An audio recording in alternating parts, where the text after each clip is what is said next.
ورسولہ النبی الامین الکریم ونحن علی ذلک من الشاہدین والشاکرین۔ محترم بزرگوں، عزیز ساتھیوں، پیارے نوجوانوں، یہ سورہ یونس کے آخری رکوع کی آیات آپ کے سامنے تلاوت کی گئی ہیں، جو اس سورہ یونس کا 11واں رکوع ہے اور 104 تا 109 آیات پر مشتمل ہے۔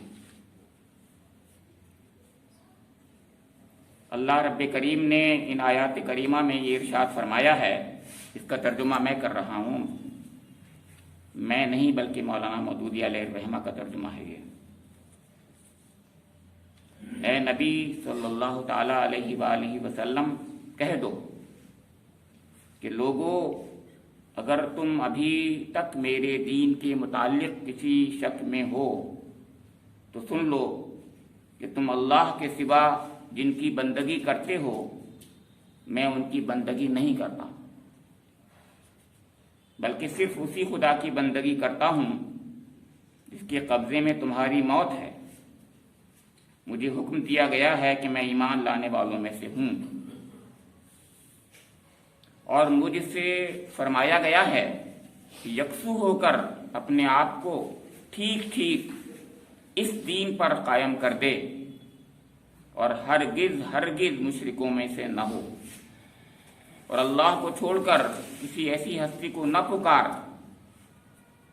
جو تجھے نہ فائدہ پہنچا سکتی ہے نہ نقصان۔ اگر تو ایسا کرے گا تو ظالموں میں سے ہوگا۔ اگر اللہ تجھے کسی مصیبت میں ڈالے تو خود اس کے سوا کوئی نہیں جو اس مصیبت کو ٹال دے، اور اگر وہ تیرے حق میں کسی بھلائی کا ارادہ کر لے تو اس کے فضل کو پھیرنے والا بھی کوئی نہیں ہے۔ وہ اپنے بندوں میں سے جس کو چاہتا ہے اپنے فضل سے نوازتا ہے، اور وہ درگزر کرنے والا اور رحم فرمانے والا ہے۔ اے محمد صلی اللہ تعالی علیہ وآلہ وسلم، کہہ دو کہ لوگوں، تمہارے پاس تمہارے رب کی طرف سے حق آ چکا ہے۔ اب جو سیدھی راہ اختیار کرے اس کی راست روی اسی کے لیے مفید ہے، اور جو گمراہ رہے اس کی گمراہی اسی کے لیے تباہ کن ہے، اور میں تمہارے اوپر کوئی حوالے دار نہیں ہوں۔ اور اے نبی، تم اس ہدایت کی پیروی کیے جاؤ جو تمہاری طرف بذریعہ وحی بھیجی جا رہی ہے، اور صبر کرو یہاں تک کہ اللہ فیصلہ کر دے، اور وہی بہترین فیصلہ کرنے والا ہے۔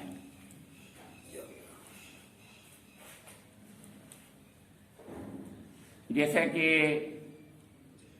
اس سے پہلے بھی عرض کیا گیا کہ جو متوسط یا طویل صورتیں ہوتی ہیں قرآن پاک کی، ہوتی ہیں نہیں بلکہ ہیں، ان کا ابتدائیہ فارورڈ آغاز بھی اس مضمون سے ہوتا ہے جو مضمون آگے پورا بیان کیا جاتا ہے، یعنی جیسے تعارفی کلمات ہوتے ہیں، اور اختتام ان تمام صورتوں کا جس انداز سے ہوتا ہے وہ گویا پورا ایبسٹریکٹ اور سمری ہوتا ہے سورے کا، اور اس میں وہ تمام مضامین سمیٹ لیے جاتے ہیں جو اس سے پہلے اس سورے میں بیان کیے گئے ہیں، بیان کیے جاتے ہیں۔ یہ ادبی جتنے بھی ڈاکومنٹس ہوتے ہیں، ادبی جتنے بھی تحریریں ہوتی ہیں دنیا میں جتنی پائی جاتی ہیں، اس کا یہی انداز ہوتا ہے۔ قرآن پاک تو یہ معجزہ ہے، تو اس میں تو یہ بدرجہ اتم چیز پائی جاتی ہے۔ آج کی جو آیات ہیں آپ اس میں غور فرمائیں تو دیکھیے کہ جس سے پہلے جو مضامین تھے، ایک مضمون یہ تھا، مان لیجیے آپ سوچئے، یا ایھا الناس قد جاءکم موعظۃ من ربکم